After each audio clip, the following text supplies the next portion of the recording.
flúor é o oposto do magnésio. Né? O oposto do magnésio. Do magnésio. Ele interfere, ele agrava o problema do déficit. Nós já estamos com o déficit, a gente então entra numa situação completa desastrosa. Então o que é que deu na Alemanha? 18%, é envelhecimento normal. De perda, um confronto muito grande. Isso causou uma impressão muito séria. Então as pessoas aqui, a gente fica enganado. E o ideal que nós fazemos é o seguinte: não consumir água, nós recomendamos não consumir água, não fazer a comida, que entra mais o flúor em que situação? Quando se faz a comida. Comida, por exemplo, faz a comida com a água comum, fluoretada, ele passa pelo filtro comum. Só o filtro de osmose reversa que ele não passa. O senhor fala também no seu livro a questão da associação do magnésio com outros minerais. Sim. O cálcio, por exemplo. Sim. Quais os minerais que devem ser associados ao magnésio? O magnésio regula o cálcio. Regula o cálcio? Regula o cálcio. A quantidade Ele necessária. é regulador. Ele é o estabilizador e com eles têm ações que fazem um efeito benéfico. Esse casamento gera que efeito benéfico? Construção, digamos, se eu fazer um muro, o senhor coloca os tijolos, ele precisa da argamassa. A argamassa é o magnésio, os tijolos é o cálcio. E outros minerais também são essenciais no processo, é um processo mais complexo. Sei. Vitamina K, o boro, isso é um conjunto. Então, o magnésio desempenha um papel chave, como ele disse, é o maestro da orquestra. Os outros são figurantes, mas tem que ter, sem o magnésio não tem energia. Certo. Não tem as enzimas para fechar o complexo. Então a gente precisa saber mais esse aspecto para diminuir o déficit que existe na grande parte das pessoas. A pessoa dorme mal e tal. Quer dizer, o déficit de magnésio, vamos retomar aqui o fio da meada. O déficit de magnésio pode provocar o ataque cardíaco, insônia, ataque cardíaco, Alzheimer. Alzheimer, ele também participa do processo. Participa porque é um processo mais complexo. Tem que mais doenças a carência do flúor? Por exemplo, diabetes, agrava também quando o magnésio está baixo. Nós tendemos, com a alimentação nossa, com excesso de carboidratos e tudo, a diminuir a nossa insulina, ficar com dificuldade. Há uma resistência insulínica. O magnésio, aumentando a ingestão dele, ele aumenta a sensibilidade, ele torna a insulina mais acessível e a colocação, o trabalho da insulina é mais bem feito, ele coloca a glicose dentro da célula. Eu queria que a gente fechasse um pouco para dar uma orientação para o telespectador, questão de hábitos. Que hábitos ele deve evitar que reduza, que vá estragar esse equilíbrio mineral no corpo humano?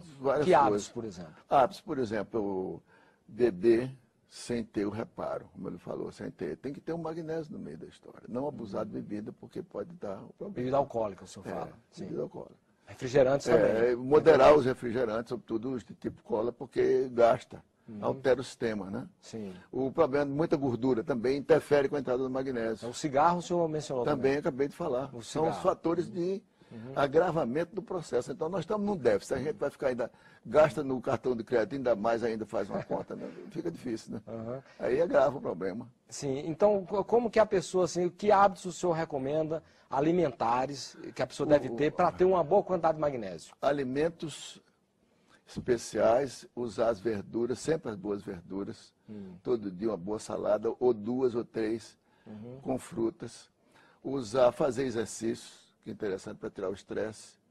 Nos casos mais difíceis, consultar um médico ou nutricionista para orientar a alimentação, porque cada pessoa tem um determinado tipo que precisa de orientação individual, personalizada, né?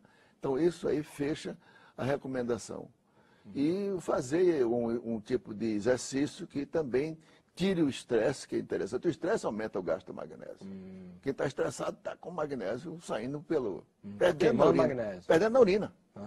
E em termos de alimentação, o senhor falou aí verduras, saladas. Sim, claro, e os peixes? Como é que o senhor... Os peixes são interessantes. Os peixes, sobretudo o peixe de água marinha.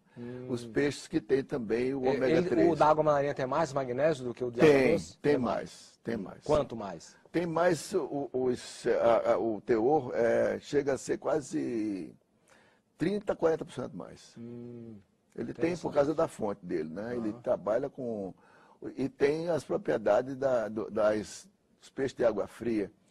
E nós vamos recomendar, além do salmão, que nós dizemos, o salmão muita gente fala, mas o salmão, nós falamos do salmão verdadeiro, não é o salmão de criatório. Entendeu? Porque é diferente por causa da ração, né? Enorme. Aquilo ali é natural. Ele tem das algas, que tem justamente aquelas propriedades do ômega 3. Né? Então, eu aconselharia a cavala, o atum e a sardinha. Agora, a sardinha, aqui para nós, sardinha só, sardinha feita sem água fluoretada, porque se fizer com água fluoretada, destrói o meio da história. Professor Veloso, nós estamos chegando ao final do nosso programa. Eu queria, finalmente, que o senhor abordasse duas questões de uma forma mais rápida, que é, primeiro, a questão da intolerância. Se há algum organismo que tem intolerância para com o magnésio, assim como tem com o ovo, com o leite, se existe isso. Né? E também a questão... por que não entra o magnésio tão importante? Por que ele não entra na questão dos fertilizantes, que usa o nitrogênio, fósforo e potássio? Por que não usa magnésio? Eu vi nos congressos que participei, inclusive a aplicação do magnésio dentro da aspersão diretamente nas folhas de sulfato de magnésio, na folha de tomate para produzir melhor qualidade. Porque o teor pode se beneficiar também com o solo apropriado, o adubo orgânico é interessante para entrar com magnésio. Ele entra também nessas gorduras, aliás, nos adubos nitrogenados, porque ele é magnésio dependente daquela reação de concentrar nitrogênio, de fazer a composição para melhorar a qualidade da produção agrícola. Quer dizer, isso aí já é uma coisa que está se abrindo na ciência, o uso do magnésio também como um fertilizante. Existe na nossa área, na Associação Internacional de Pesquisa de Magnésio, a Société Internationale de Recherche de Magnésium, sediada em Paris, eu conheci muitos agrônomos. Eu dei muita aula aqui na Embrapa, trouxe muita experiência, muito interesse de saber, porque na realidade a base é da própria planta, né? Agora, tem que contar com o solo e a água boa. As águas boas são raras no Brasil. São muito raras. E a questão da intolerância, o que é que o senhor diria? A intolerância do magnésio tem problema de pessoas que têm certas restrições. O caso, por exemplo, de o rim alterado, mas aí tem que analisar cada caso com um especialista, para ver se pode dar uma dose pequena ou tem técnicas para isso.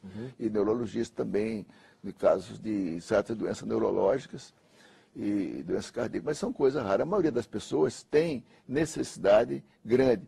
E há casos raros de doenças de dificuldade de absorção do magnésio. Aliás, com a idade, a gente diminui a capacidade de absorção e também de excreção. Por isso que a gente passa o magnésio injetável, a melhor maneira, injetável, fazendo a ortomolecular. Com orientação médica, obviamente. Orientação médica. A gente faz, então, uma compensação para o idoso ter o seu suplemento e corrigir. Porque o magnésio se mede dentro da célula. Só poucos laboratórios fazem isso. Não se mede no sangue. O sangue tem uma pequena proporção de magnésio, é 1%. Nós temos que ver dentro da célula. Isso aí explica muitas patologias que a gente conhece pouco. E o Cidadania fica por aqui. Se você quiser fazer contato com o nosso programa, por favor, use o nosso portal www.senado.gov.br/TV. Nós agradecemos aqui os esclarecimentos e a aula sobre magnésio do Dr. Arnoldo Veloso da Costa. Ele é médico ortomolecular. A você de casa que nos acompanhou, muitíssimo grato pela sua audiência. E até o próximo Cidadania. Até lá.